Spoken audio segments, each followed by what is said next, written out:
Hello, everybody. Welcome back to Your Own University. I am so excited about this masterclass, and I hope that you are too. My name is Lisha Antique, and I'm the founder here. And beside me is Jess. He is an intimacy relationship coach, and he is going to be talking all about not hard, not wet, so we can have more fun in the bedroom and have more intimacy with our partners in our life. So I hope that you totally love this class. Jess, I'm going to give it to you. I am your VA. So if you need anything during this class, go ahead and let me know. And thank you guys so much. If you want to get a hold of Jess after this, his email contact is above. Feel free to connect with him personally. And, really, let's get more intimate. All right. Thanks, Go for it. Yeah, absolutely. Hey, everyone. So, yeah, just an FYI, I'm not a doctor, and you can ask me for my certifications. I'll give them to you. But like so many of us, I do think about sex all the time, and relationship especially. That's who I am. So that's why I want to share with you. So let's get started. Great. Thanks, Antika. So as Antika mentioned to us, this is called Not Hard, Not Wet, and I'm going to give you some tools you can use to counteract not being hard if you're the guy, or not being wet if you're the girl. Of course, a woman's clitoris also gets hard, but we won't splice details that much here. Let's talk about what's similar about this to start with. There are many things in this situation that are similar for both women and men. So first off, let's just notice that men and women in this situation are dealing with the same thing. So actually, we're working from a common ground. If you can keep that in mind, that might already relax you about the situation somewhat. Because what is the problem here in the situation? The problem is performance anxiety, basically. It's for a guy, how their performance is going to look in bed, and for a woman, it would be more, of course, they want to please you as well, but they want to be devoured by you. They want to be appreciated by you deeply. So they want to be the object of performance, the object of desire, and for you to be salivating about that, basically. So both are looking for a certain result, men and women. It's just that, of course, we're coming at it from very different vantage points. Every person, man, woman, transgender, whatever, we have body, mind, and spirit, or there are different ways you can categorize a person, but this is a common way. I found it to be a helpful way, and that's how we're going to break this down a little bit. So what can you do to counteract having performance anxiety in bed when you want to have fun, have sex? If you're addressing the mental aspect, your mind, because let's say we have mind, body, and spirit here. If you're addressing the mental aspect, you can focus, especially for the guy, I think, as he's moving toward the woman, as the interaction is happening, is let's say you're with the woman, you want to perform, you're stuck in your head, and you're kind of frozen. Whether or not your body's moving, your mind is frozen. What can you do? You have to remind yourself in that moment. So that frozen moment is your reminder, is the signal to remind yourself to do the following things. One thing you can do, you can focus on your breath. As long as you're alive, you're breathing. So all you need to do is just notice that your breath, and that will bring you to the moment, because intimacy, and this is all about intimacy, really, ideally it's about intimacy, simply not mechanistic things happening. It's actually intimacy. Intimacy is in the moment. It's only in the moment. And so you need to come back to the moment. You can do that through your breath. The breath is a big tool for that. So if you notice you're frozen the moment you do, come back to your breath. That's one thing you can do. The next thing you can do, similar, you can bring your attention at the same reminder point. You can bring your attention to your body. So let's say you're not feeling anything. If you're just in your head, you're likely not feeling anything in that moment. But intimacy and physical intimacy here, and being hard, being wet, is all about being present in the sensation of things. And so if you just bring your attention mentally to your body, inevitably at some point, if you just hold your attention there, or let's say your attention moves to the body and then it goes back into thought again, then when you notice that your attention has gone back into thought and you're not necessarily feeling anything, and this is moment to moment, this can happen quickly, then you bring your attention back to your body, just some part of your body. Pick a part of your body.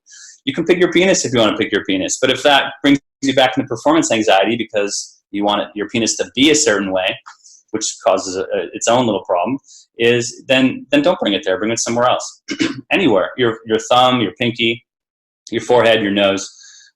Bring it back to yourself to start. It might seem counterintuitive, but really, you need to come back into your body so you can start feeling things, and that feeling is the bridge within which you're communicating with the woman, and she won't be able to feel you if you can't feel yourself, and she wants to feel you. Remember, she wants to feel that you want her. That is where her performance pain might be, like where she might be not feel good about things and not be getting wet because she's worried, like, well, wait, does he like me or doesn't like me, or I'm not feeling anything from him, you see.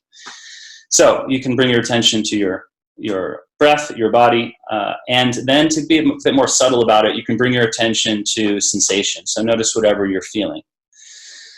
And you do that in a similar way. So that's subtle. What do you feel? And where do you feel it in your body? If you don't know what you feel, just look for where you might be feeling something in your body. If you don't feel anything and you want to be doing this particular practice, you could be looking at different main parts of your body for feeling. But the thing is when you put your attention there, feeling will come. It's inevitable. These things are married. So you bring your attention to, you could just bring it to, well, your head itself. I'd probably go more for my chest, shoulders area. I mean, in a way, we have three centers as well. We have body, mind, spirit, three layers or levels of a person, but we also have three body areas: head, shoulders. We have, or head, throat, neck, rather, chest, shoulders, thoracic area, and then we have the lower body as well. So you can bring your attention to any of these three areas. And when you do so long enough in a relaxed enough way, so again, each time you notice you're back out into your head, not into feeling or to breath or to body, you just bring your attention back to these places, and eventually you will start feeling something. That feeling, again, is the channel within which you will communicate with your lover at this time, and through which your lover can feel you. And that communication is what builds the intimacy, the feeling, makes you hard, makes you wet, etc. And that's all about just bringing the attention to yourself. What you can also do, of course, and you want to do this once you're in your body somewhat, you can feel somewhat, is to bring your attention to your lover. So how can you do that? You can bring your attention to the feeling of your touch on their body. You can put your hand anywhere on their body that they consent to and see what you feel. That will also bring you into the moment and bring you into that feeling communication channel, that sensational communication channel I'm talking about. You can also bring your attention to the sound, their sound. What's the sound of their breath? That can be very sexy. What is the sound of their breath? Or whatever you hear from them, but usually the breath, there's something about it. And if she's becoming aroused at some point, then you will hear a difference in her breath, and that will help trigger your own arousal functions, which are, again, available in the moment. And you could focus on her fragrance, her scent, yeah? Focus on her fragrance, her scent, and that also can bring all of your sensation back into your body. So you're simply using your senses to feel sensation in your body, and when you're moving to your head, away from the body, away from sensation, you bring your attention back to sensation, back to the body, back to the connection. Now, if at any point you bring your attention to any of these body parts and they, again, and you think, well, oh, it's not the way it should be, again, you're in your mind, so you come back into the body. So you want to bring your attention to breath, body, sensation, the feeling of your touch on your lover's body, on what they sound like and their scent, but nothing about those things. Just bring your attention to those things. And again, if any of those happen to repulse you in the moment, because not everything is always perfect all the time, then you just bring your attention to another part of the body. Yeah, notice what you do appreciate. This also is a key point. And one thing I haven't mentioned yet is that I started talking to men somewhat, but really, actually, everything I'm saying right now applies for both women and for men. These are totally shared. The only difference so far really is kind of what I've mentioned, that a man really is kind of more in the position where he's needing to perform outwardly, and the woman is a bit more in the position of wanting to be the object of that performance and the audience, really. But again, remember, you're both in this because you want to be, and you're already already want to be there together. So you can already enjoy that. There's some other things I'd like to mention as well. Just things to keep in mind. And well, I think I mentioned some of them. So the other person you're with, they already want you. They're with you. The other thing you can think of I haven't mentioned is that no one's perfect. No one's perfect. So the moment, especially for a guy, if you feel like, oh my God, I'm not going to be perfect and this, that, and the other, well, no one's perfect. So, and not even your lover. Of course, you want to be aroused by your lover, but you can just take it down a notch and know that no one's perfect, and really everyone wants to be happy and enjoy things. So it can be a very grounded, relaxed sort of understanding of the environment you're in, and that alone can help you relax as well. So I've talked about, really I've crossed from mind into body, mind, spirit. I've gone into spirit can be considered different ways. I've talked about body and mind, certainly. Spirit can be considered your overall subtler happiness or well-being at a given time or over time. So getting into the spirit of how to counteract any performance anxiety or whatnot is to, in your life in general, do things that you like, do things that make you feel good, whatever they are, so that you can, so you don't necessarily focus on what you're worried about any more than you have to, and hopefully, eventually not at all. But always have compassion for yourself. Everyone's worrying about something at some point, so it's fine to, and you give yourself permission to do so. But what can you do? Anything you want to do to make yourself feel good in your life, in terms of building your spirit overall, has to do with self-care. It could be anything that you like. I like to go into the ocean. I like to body surf if I can. These things make me feel good. I like to hang out with a friend, get some ice cream, whatever it is. These things, as I do them regularly enough in my life, then they're going to build, and I'm just going to simply feel better, be more relaxed, more fulfilled in my own life, and therefore I'm going to lessen the performance anxiety or worries about things in general over time, so that when you're in the situation of being with a lover, you're already just as a backdrop, you're just feeling better and more relaxed about yourself. So what can you do to improve your spirit? Whatever it is for you, but that could be some sort of social thing. You could call it a social distraction, or just a social enjoyment is how I would think of it, like the example of getting ice cream with a friend. Sex itself is great if you happen to be getting it. Of course, that will always make you feel better. So why not put yourself in this kind of situation as much as possible? And obviously, that's a real rejuvenative thing. Time in nature is huge. Time in nature is huge. So just take a walk. Let it all hang out. You need to unwind as much as you can.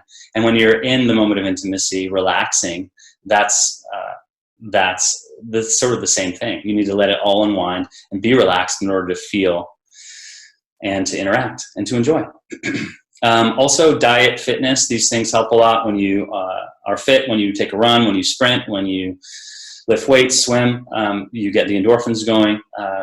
And this actually changes your blood chemistry and literally makes you feel better. So if you maintain that sort of a practice, then you will be feeling better in general. And when you bring yourself to that moment of being in intimacy with a lover. Diet plays a huge part as well. So it's not just working out, but it's also what you eat. It's digestion. It's your routine. It's your daily routine, your weekly routine. Okay, so let's say that diet, everything else isn't working for you at the moment. There are things you can do. Luckily for us, modern technology and science and medicine has really come a long way. I could tell you stories, but for now, what will help you is if you want to use a medicine that's going to make a difference for you, there are many prescription medicines that can be used to increase blood flow and other aspects of the desire for intimacy. I could list those. Again, I'm not a doctor, but I can tell you, obviously, Viagra, as everyone knows, there's Cialis. I think those are the two big ones, and there are other options. And they're out there. They can be costly, but they really do the trick. They work differently for different people. So if one's not working for you, you can try another. Again, you can always go to and should go to your doctor for which medicine will work for you. But they're out there, and I would try them. And if you feel you do.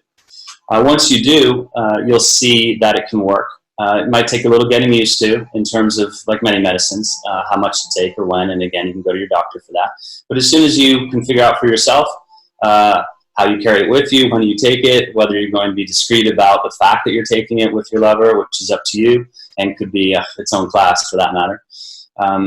Once you sort that all out, you'll kind of see it working, get used to it, and it can just be a common something that you can use to help yourself out until it's not needed, until you've built that intimacy and trust with your lover, your partner, whomever it is, to the extent that you can be more creative and work on other things or meet in other ways that work for you. So diet, again, in the end will help that quite a bit, and everything else that I mentioned. Just keep in mind that it's body, mind, and spirit. These are three aspects of how you can help yourself build intimacy, both when you're on your own over time and also in the moment of intimacy with your lover. So thank you very much for your time. It's been a blast for me. Hope you've gotten something out of this. If you'd like to talk further, you can see my contact here. You can follow me on Facebook as well. And I'll see you next time. Awesome.